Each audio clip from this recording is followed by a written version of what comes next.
Section 10.3, we're just continuing 10.2. This is displaying data part 2. So if these were mushed all into one section, it would make more sense. And they didn't even divide it very evenly, which I think is kind of interesting. This section is quite a bit smaller than the last one. So let's go ahead and get started. The first type of graph we're going to look at in this section is line graphs. Line graphs are line segments connecting one data point to the next, typically showing the trend of a variable over time. Think connect the dots. So if you're working with a young enough child and you give them a connect the dots picture, this is what they do. They connect straight line segments or fairly straight from dot to dot, and they create what's the equivalent of a line graph. Obviously, they're not doing it with respect to time. They're just going in order of the numbers, but still line segments. We see line graphs used for all kinds of data, and over time is one of the most popular ones. In particular, one of the places that you might have seen it done is with things where they look at like mutual funds or investments or value of certain things over time. They like to connect them with line segments, and so you see graphs used that way, sort of, on the stock market, stuff like that. There's lots of other places that you will as well. The example we're going to do is a specific week and how much study time a student uses. So a learning specialist tracked the average reported study time of her students. We're going to create a line graph for the data she tracked. All right, so a line graph for our data is going to be kind of like when we did our histograms and our bar charts. We're going to have the horizontal axis, and we're going to have our vertical axis. Oh, I don't have it in here. I thought I might have. And our horizontal axis in this case is the first one. Whoops. So that's our days of the week, and then our vertical axis is going to be our number of hours that we're studying. So generally speaking, when we do line graphs, we've got time, and time is the horizontal axis. It's not always over time, but that's usually when they're used. So in this case, our time is days of the week, so we'll put that at the bottom. This is the days of the week. Just like on all the other kind of graphs that we've done, we're going to try to make things evenly spaced. All of our units seem, reasonably represented. So here's Monday, Tuesday, Wednesday, Thursday. Try to make them evenly spaced. Friday, Saturday, and Sunday.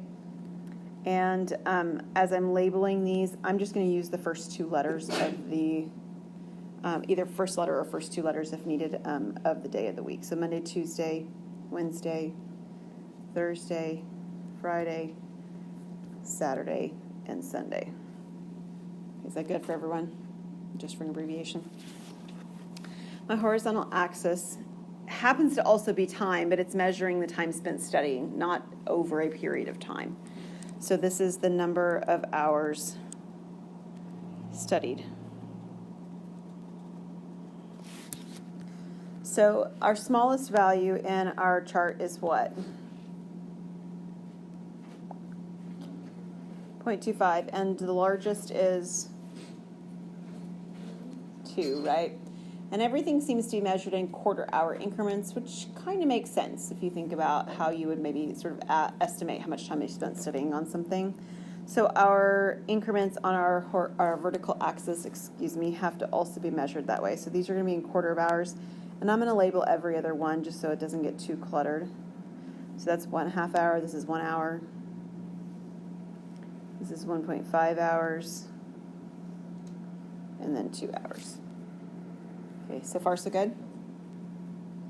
Okay, we're going to create a dot on the graph for every data point. So on Monday it's at 1.5 hours, so our dot's something like that. Tuesday is 1.75 hours. Wednesday is 0.75 hours. Thursday is 2 hours, because you got to make up for the fact that you didn't do enough on Wednesday.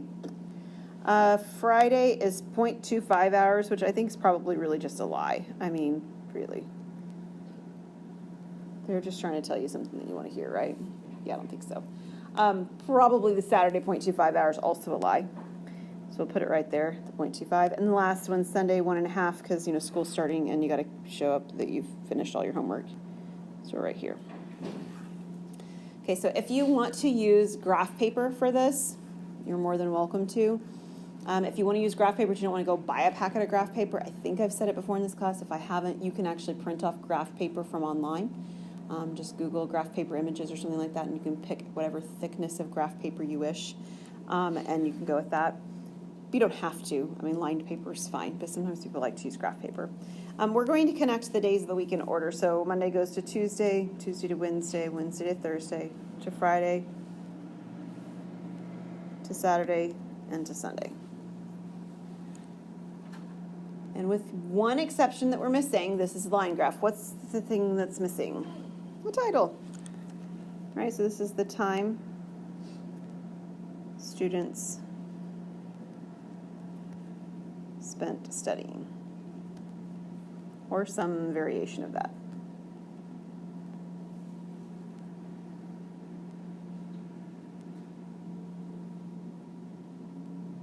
So this isn't the only kind of data you could track. If you were looking at this, you could talk about, over the course of the weeks of the semester or over the course of the year. You could take a look at the number of, or how their grades changed over the course of the semester. There's a lot of things you can do over time and see how something is being adjusted up and down and try to look for patterns in what's going on. So this is considered a line graph. All right, our next one is called a scatter plot. A scatter plot is often used when a relationship between variables cannot be easily depicted even by a broken line. And I don't know that mine is the best example ever. Your book has some better examples in your homework set, but I don't want to overuse homework stuff because I want you to have the practice. So this is the one that I'm going to work with here in a second. So typically speaking, line graphs are really nice, right? We're connecting a single data point to a single data point. Scatter plots end up often with a whole bunch of data points kind of all mushed together and mixed together. And so this would be an example of something like that. Coach Lewis kept track of the vertical jump heights of his starters over 7 years. Okay, vertical jump height, just straight up and down, how high can you jump? So he's probably looking at something that's track and field or basketball, maybe the high jump, or maybe look at basketball, something like that. On how high these athletes can jump. I don't know that it's not written in there. Is it say in inches anywhere on your paper? No, put in inches because otherwise it doesn't make any sense. Vertical jump heights of his starters in inches.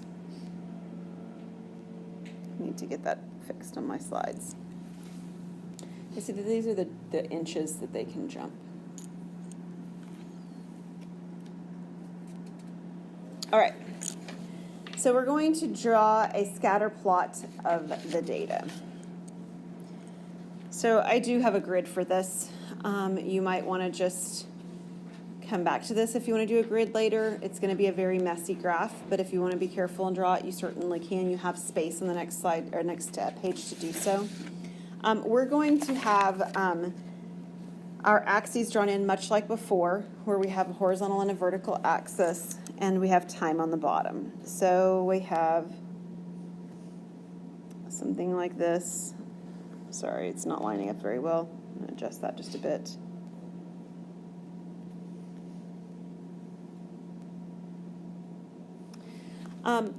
You can either let the starting year be the y-axis. That's fine. You can do that. Or you can leave a gap. Letting it be the y-axis will probably be easier for us in the long run, so I'm going to suggest that we do that on this particular problem. So we're going to let the year 2002, sorry, I was trying to write with a pen, let's try again, be my y-axis starting spot. And I'm going to skip a couple of lines, or a couple of spaces just to give me some space for each year. So 3, 4, 5, so this is 5. 6, 7, and 8. So this is 8. Okay, is everybody good? So the year 2002 is my starting year, and then I'm going on from there. And as I'm labeling my axis, I need to be a little bit careful.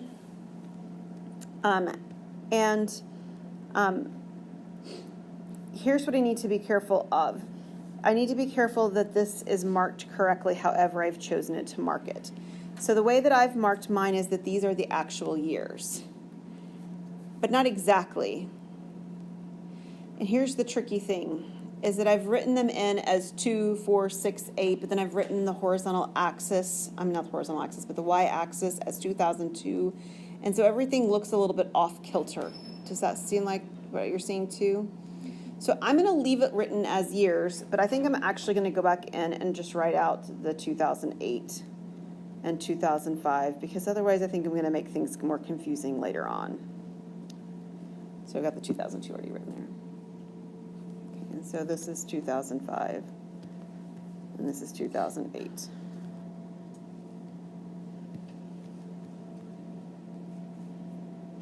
Okay, I think I'm good.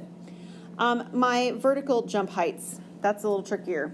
I need to know what the lowest value and what the highest value are. So what do you guys see?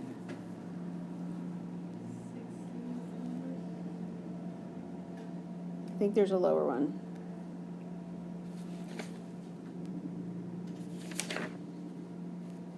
Oh, I changed something in my notes. Okay, that's all right. 60 is the lowest on here now. Yes. Okay, what else?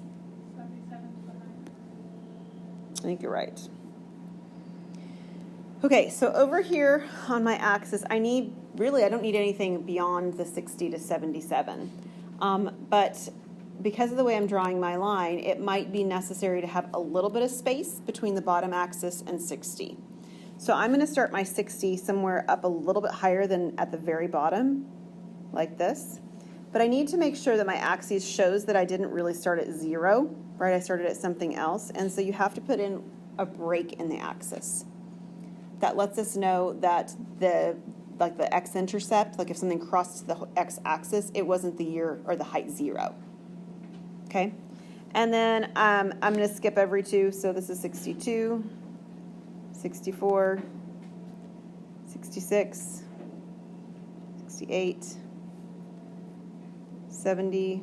Oh my goodness, I don't think I have enough space to do what I was just about to do. I think I need to go back. Maybe I do. Let's see. Barely. If I shift my graph down just a tiny bit, I can. Okay, so I'll do that.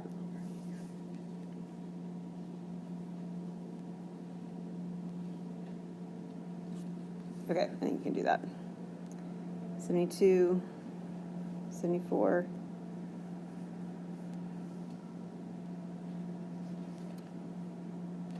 76, 78. Okay, I can fit it all in. And what I'm going to do is I'm going to actually place a dot at every one of the data values on the previous page. So you're going to be flipping back and forth a little bit, and so am I, because my pages are not matching up any longer for whatever reason. So on my 2002 values, I have 65, 63. So I'm going to put, on 2002, I'm going to have a dot at 65. I'm going to change my color just to draw attention to, we'll do it in red. What did I say the numbers were? 65, 63. So 65 and 63. Notice they're on the same vertical, right? These are both y-intercepts now, 65 and 63. I also had a 60. And then there's 62 and 68.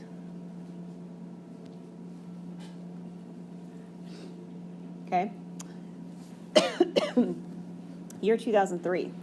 67, 65. So 67 would be here, and 65 is here. 64, 66, and 62.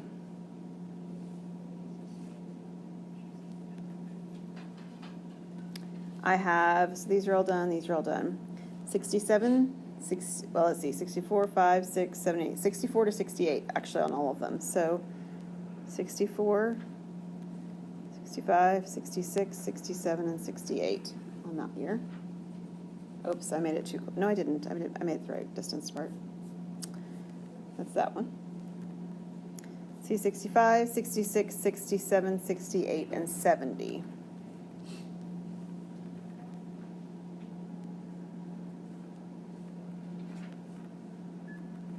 Okay, so that's year 2005.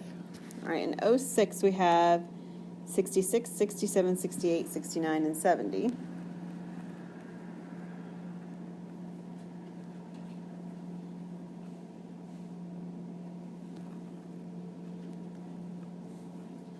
2007, I have 69, 70, 72, 73, 74.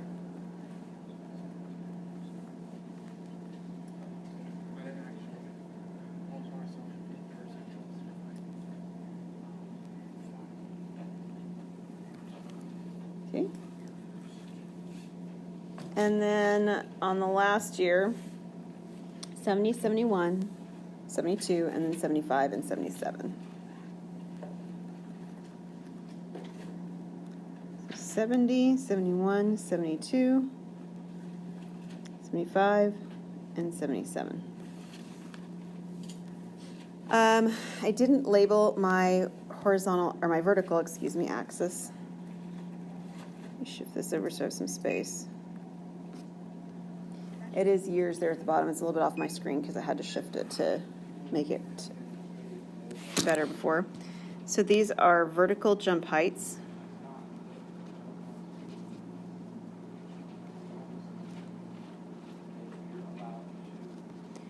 And then we're going to put the units in there, inches in parentheses is fine. And then what's the last thing that I'm lacking in order to finish this graph off? Oh, sorry. What am I missing? A title. So we're going to write our title on here. And our title is vertical jump heights, inches or in inches for Coach Lewis.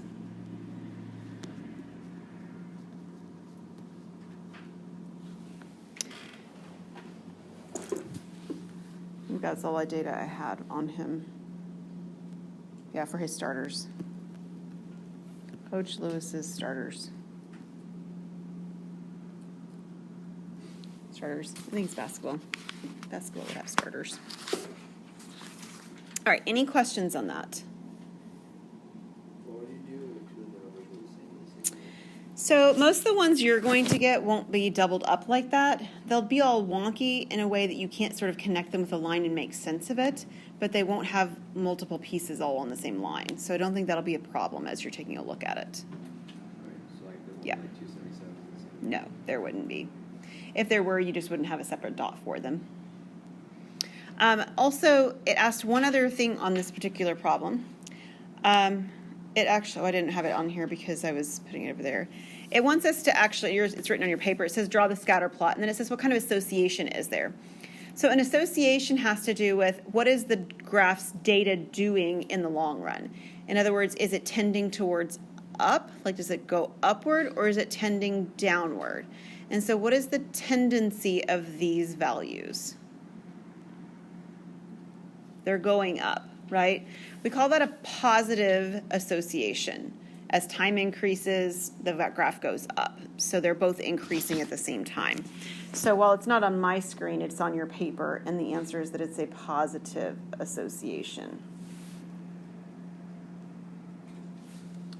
Okay, so there's one other piece that's associated with this data, and that's actually creating a trend line.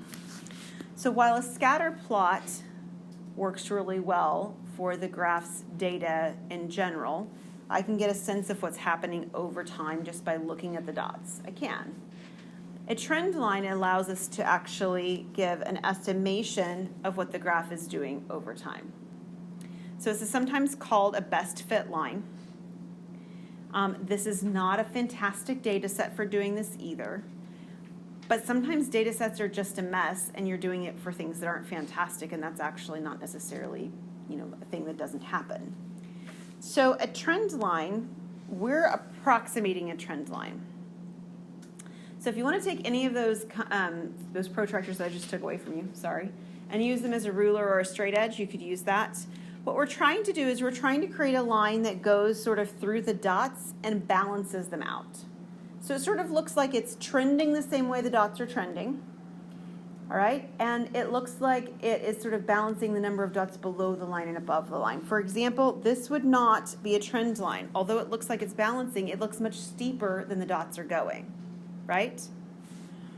So this would not be a trend line because while it looks like the sort of the shape the graph is going, it's not balancing the dots above and below. So we need to achieve both those purposes at the same line, and your line and my line might not be perfect matches, but they both will have a tendency to look something like this. Maybe a little bit steeper because the value's toward the end. We'll go with that. So this is not a perfect thing. We're doing an estimation. All right, when I look at your graph and I look at what you're writing down, which we're going to write an equation for this in a moment, what we're trying to see is what is balancing this, or is your line balancing the data? Both the shape of the data, how it's going upward and how steep, and is it balancing the data points? Okay, so did everybody draw a line in? Okay, we're actually doing this problem right here, example 3. It says using the data in example 2, create a best fit line for the data. So that's what this is. This is a best fit line for the data. Now what part B wants us to do is it wants us to give an approximate equation for the data. And I would like for you to write after this word equation or underneath or whatever that it's really important right here that it has supporting language. Okay? Really, really important, like stars, like flashing red lights. Because whenever I ask this question on a test, I bet if I were to ask this question on a test in a group that's a normal 20 size students or whatever, 2 people will give me supporting language. Everybody forgets it. Write it on your note card, whatever it takes. I need supporting language. So what does it mean to have supporting language? We'll get there after we create our equation so you can see what's happening. So to create an equation, this is a line. Yes? Lines have 2 features that are important to us. Slope, that's how steep it is, and the y-intercept. And the y-intercept might be different, the slope might be different, but they should be reasonably close. Make sense? So let's take a look at this and see if you can tell me what the y-intercept is. In other words, where does it look like it's crossing the y-axis? Mine looks like at about 63. Yours might not. It might look like it's at 64 or 61 and a half. It's fine. It should be close to that. Mine looks like it's at 63. What about the slope? Well, I need to actually either count the slope, like count up and over, you can do that, or I need to take 2 points that appear to be at corners on the graph. For example, not all of these are very nice, but some of them are. For example, I want to use something that's at a whole number value. So like this point's really nice. Okay, it's actually a dot on my graph. That doesn't matter, but it's crossing at a corner. You can see it there. This is the data point for the year 2000, I don't know, 4, because my thing's off the bottom here. I think this is 2004 down here. This is the number 2004, and I'm at a height of 66. Okay? So if you want to write that down as an ordered pair, that's a good way to deal with it. So this is the year 2004, and the data height of 60, what did I say, it was 64? 66, sorry. If I look for another point where it's crossing nicely, it actually looks like this one's pretty nice. And it happens to not be one of my data values. That's okay. This height is at 71. The year is 2007. So this is 2007, 71. There's nothing special about the data values I'm picking. They simply crossed nicely at that point. All right, so I probably wouldn't want to pick this one, for example. It's crossing in between something. So you just pick things that are convenient, that look like they're crossing at a whole number value. And so slope, if you remember, is the change in y over the change in x. Those are deltas. Those are change in. They tell you the change that things are making. So how do the y values change? Well, I went from 66 to 71. So you can either write it out full form, 71 minus 66, or you can subtract in your head. And then my years went from 2007 back to 2004 with those data values. So my denominator is 3 years. What's my numerator? 5. So I'm getting, as we did it together here in class, 5/3. On my paper, I don't have 5/3. I have 2. Those values are pretty close, all right? So they're not going to be perfect, and that's not an expectation. They should be approximately the same. So this is about 5/3. So when I create a slope or a equation, I'm doing y equal mx plus b. M is the slope that I just calculated. It's about 5/3. B is the y-intercept that I looked at. It looked to be about 63 on my graph.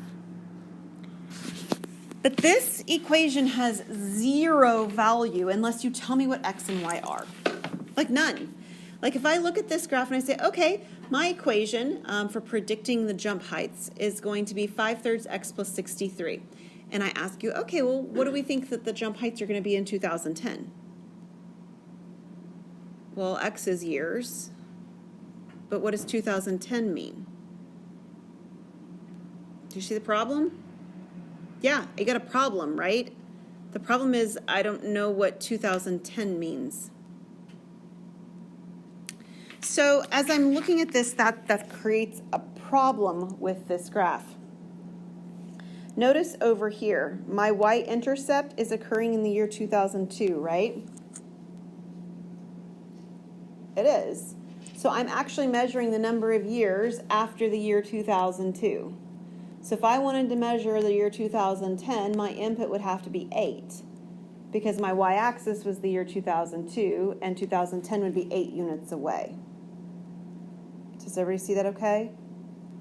So I have to actually make sure that I'm writing down the information that it is.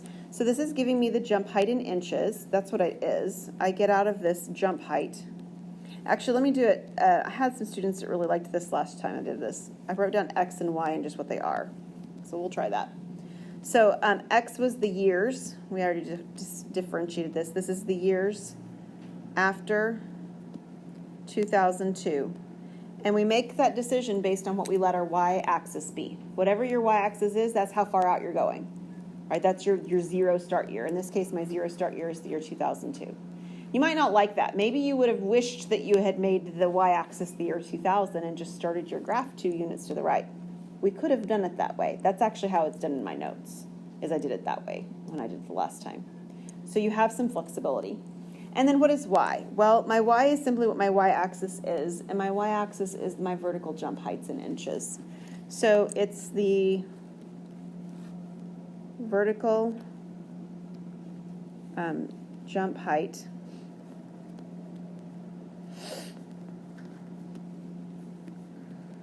in inches.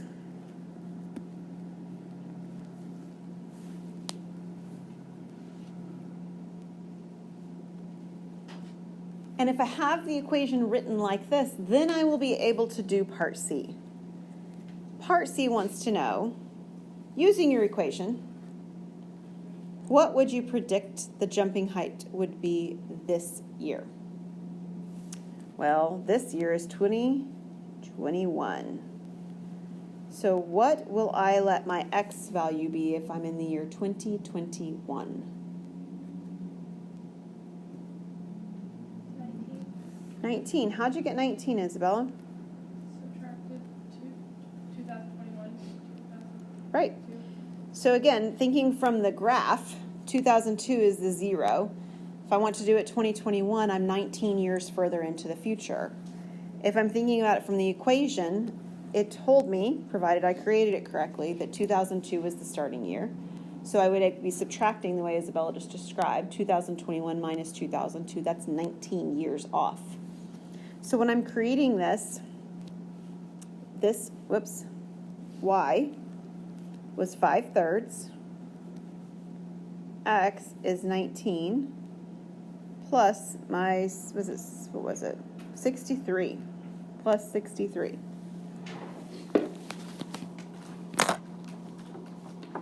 All right. So we'll do 5/3 times 19 plus 63. And we'll round to 1 decimal place right now. This would be 94.7 inches. not going to talk at super big length anymore about scatter plots and trend lines, but I will say this. Trend lines tend to fit the data really well for the data values that are sort of in between, right? So my data here started at the year 2002 and it ended at the year 2008, right? So I would expect that the values between 2002 and 2008 would be pretty good guesses as to what those heights were, okay, for a single individual player. Oftentimes for scatter plots, when you're really working with them in real life, you don't have every single data value known, right? You might know the year, you might know every decade's value for something. What happened in 1900, what happened in 1910, what happened in 1920, 1930, 1940, and then someone wants to know, well, what would you estimate was happening in 1915? Well, your data values are going to be pretty good because I've got values both before and after my year 1915. So when you're looking at values in between the ending years of your data value or the ending times of your starting value and the ending value, your data values work really well. It's called interpolation. We won't work at these specifically, but that's what it is. You're inside of the data set. And then when you look at things that are on the outside of your data set, they oftentimes aren't very reliable. Okay, so this one's a really good example of that. 95 inches is very different than the data values that I was getting. I mean, it's significantly higher, right? So it may make sense over a period of time for the jump heights to get higher, but at some point we got to feel like they got to stop getting higher. I mean, like nobody's jumping to the moon, right? I mean, like there comes a point when the jump heights sort of max out or level off or slow down or something like that. So the idea of going out 19 years into the future of this data set, and it's at least 11 years beyond the end of what we currently have. The ending that we have right here is 2008.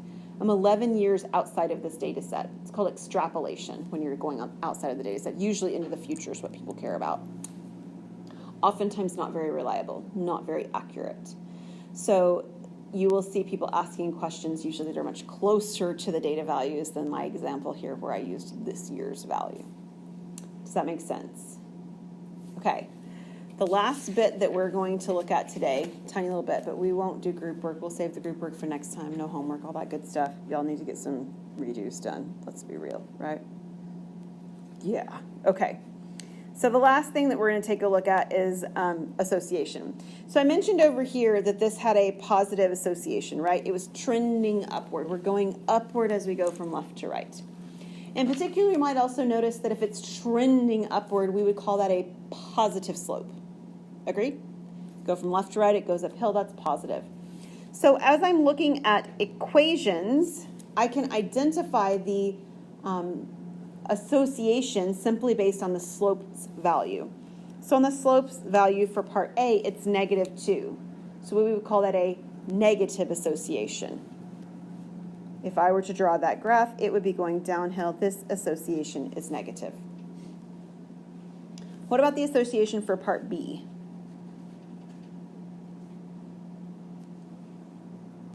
Positive. What's the slope? 4. 4 is a positive number, so it's a positive association. What's the slope on C? It is 0. So when there is a 0 slope, we actually say that there is no association. Or you can say that the association is none, if you want to think about like Bramer or something like that, whatever. But there's not an association there, right? It's saying basically that over time it's not changing. There's no change over time. It's remaining flat. So when we come back next time, we will start section 10.4. It's a little bit longer. It may take us 2 days plus a little bit, so it's good that we're a little bit ahead. But we will do this one as group work at the end of class next time. Okay, so we'll start 10.4 next time, and we'll do group work from 10.3.